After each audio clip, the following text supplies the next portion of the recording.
Basically, this is an engine out of one of our blowers. It was wore out, used up, and determined to be unusable, so probably going to go out to get rebuilt and put on the shelf and ready to go back in when we need it. How many hours or miles to get up something like that? This engine, running 3 months a year, probably went 7 years, running 10 to 12 hours a day. And that's, these Detroits are great for what we do. They're a 2-stroke engine. They have a high torque, which is what we need for moving the snow.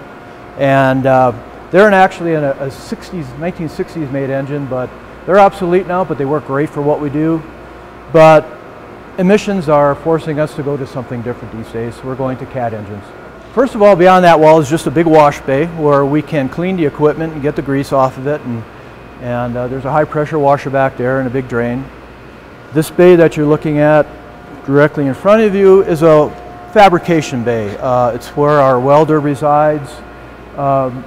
You can see a piece of equipment that came in. This is off one of our drag groomers that we pull behind in the wintertime to smooth the road, but as you can see, it's all busted here, and you'll probably cut some pieces and get it together and make it right again.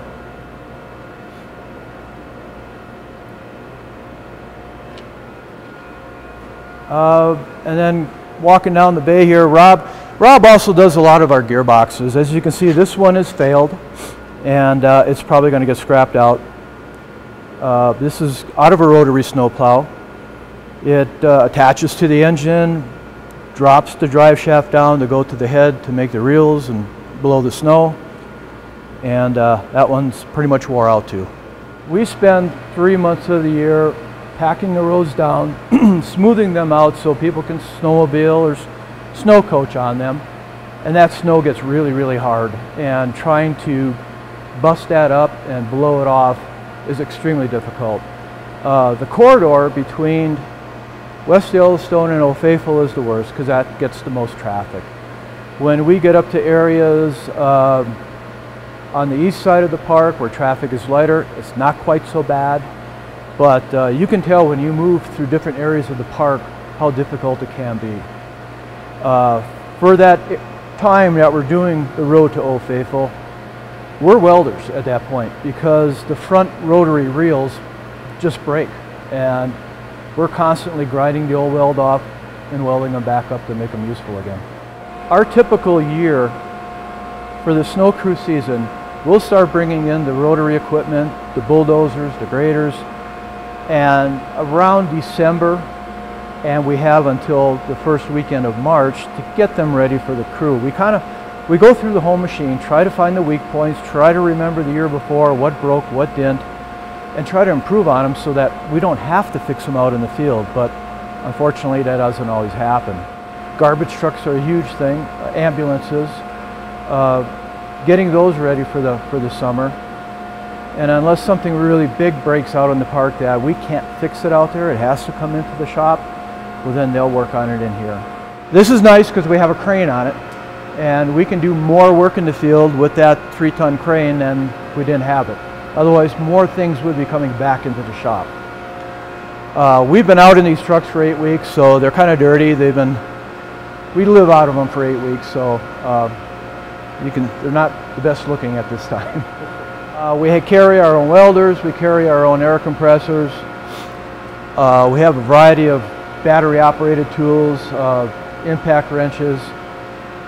I could open up the doors. We carry torches, welders. We've got a variety of hoses and products that we use. We carry a lot of spare parts. Whoops. As you can see, we're well used. Carry a variety of spare parts so we can possibly fix something out there.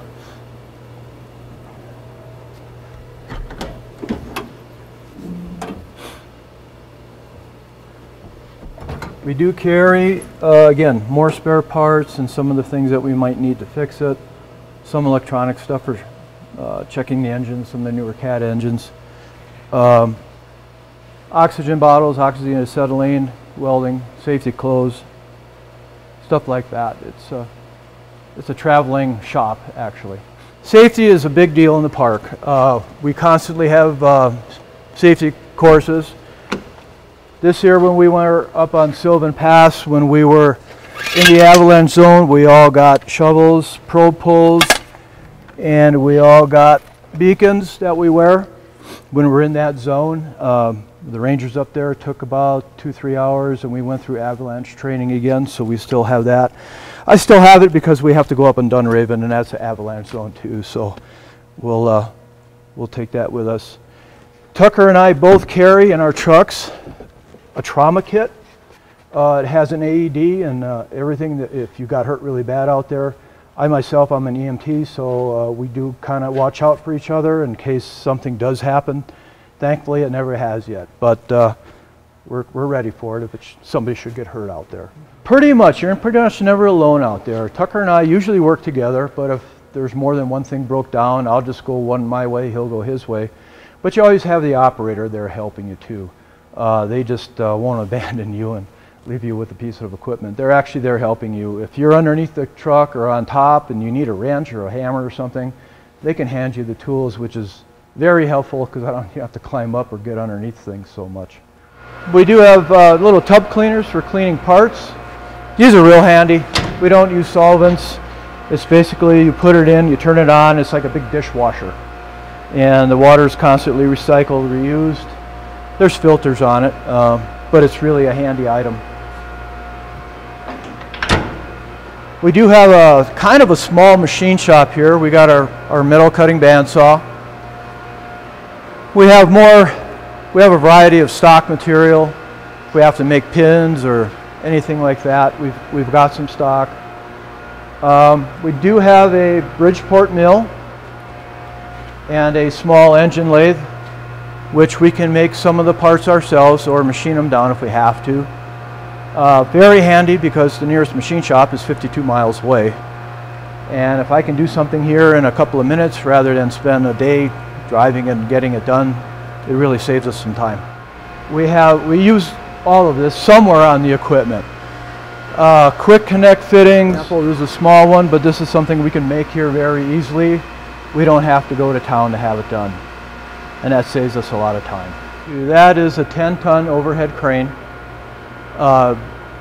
It can pick up just most anything that we have to work on, except some of the really big loaders. It's really a time saver. According to the work order, the plow frame is bent, so it needs to be straightened out and doesn't have any turn signals, and the plow light is out. So that's the work order that we generate to get the truck fixed and keep records of what we've done to them. We start with filters, oil and air. These are all air filters. We have a variety of cabinet here for miscellaneous small parts. Screws, walk washers, switches, you name it. Oddball items you might go to a hardware store for. This is kind of incoming. This is where the parts come in. Not much sitting here today, just some miscellaneous small parts. Bearings for the bigger stuff, we go through a lot of those. I imagine just like... On some of this stuff, it's weeks. Particularly for hydraulic and hydrostatic parts, I requested a motor for one of the drives for the chute just to have for a spare, and that particular motor was 16 weeks out, and I still don't have it, but we'll have it for a spare when it comes in. So yeah, I mean, there is a lot of money in this room. We carry starters, alternators, electrical parts. Just this whole shelf right here is bulbs. And actually down this aisle, it's all bulbs for turn signals for trucks. As you can see on the back wall, we carry a stock of belts, V-belt and serpentine belts. Here's where all our yokes are that we break quite a bit sometimes, especially on the snow stuff. Snowcats in the park. Some Pernod, which used to be bombardier, and some piston bully, but when they break, they want them fixed quick, so we carry spare parts for them. Again, carry a variety of hoses that we might need. And then on this side is John Deere parts. This next section is basically devoted to just snow crew parts. We carry extra drive shafts. So when one breaks, we can just grab one off the shelf, get out there and get it going again. Some of this stuff is obsolete. As you can see, we've been kind of cleaning house, getting rid of. These are all going to go out to auction. These are things that we don't need anymore, so they go out to GSA auction. In the back here are specialty tools that we don't always keep in our toolboxes, but taps and dies and some specialty hand tools.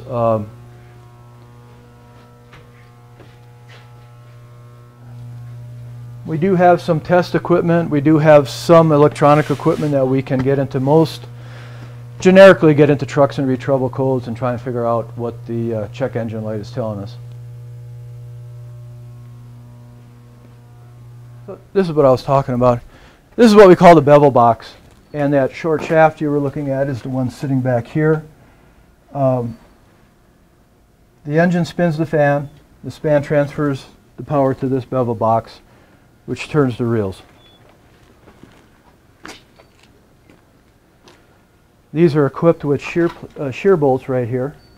So if these should hit something hard, a rock, a tree trunk or something, these bolts will break, and that's our safety, so we don't tear up the box, the gearbox.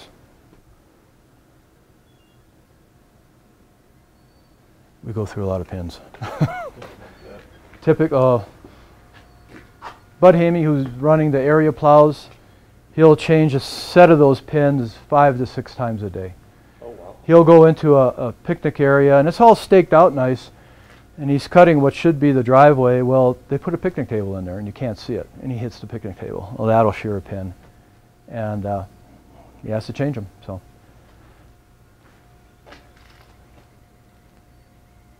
this is what we call a area plow because it has what's called a directional chute. That top of that chute can spin 180 degrees and the hood can come down, so you can really control where you're putting the snow. The bigger plows that go out on the roads, they can only blow left or blow right. This one is a little more complicated, a little more finesse on where it can put snow. More parts to break. More parts to break too, yeah. So yeah, up inside there is one 8V92, puts out about 410 horsepower, and all that engine does is drive the head. Back here, you have a smaller A2.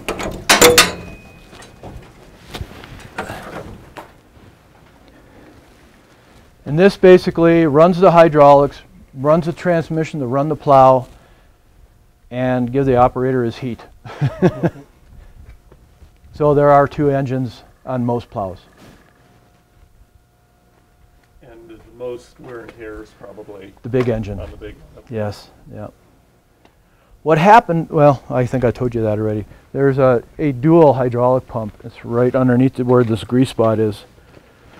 It does 2 things. It's buried down in there. Half of it runs the hydraulics for the head lift and for that chute spinning. The other half is for steering only. So it's a dual purpose pump, and it's a vane pump. And we've not had good luck with it. We'd like to change that, which is why this is broke. It's the little blue thing down in there. And it's a pain to change, let me tell you. Oh, yeah, I see it there.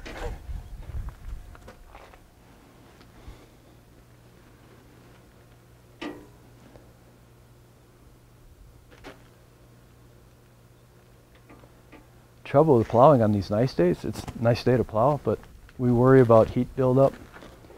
They'll start to overheat, especially the big engines. You'll see everybody with their doors open and everything, you know, when they're running them. So how long will it take you to get this thing back up and running?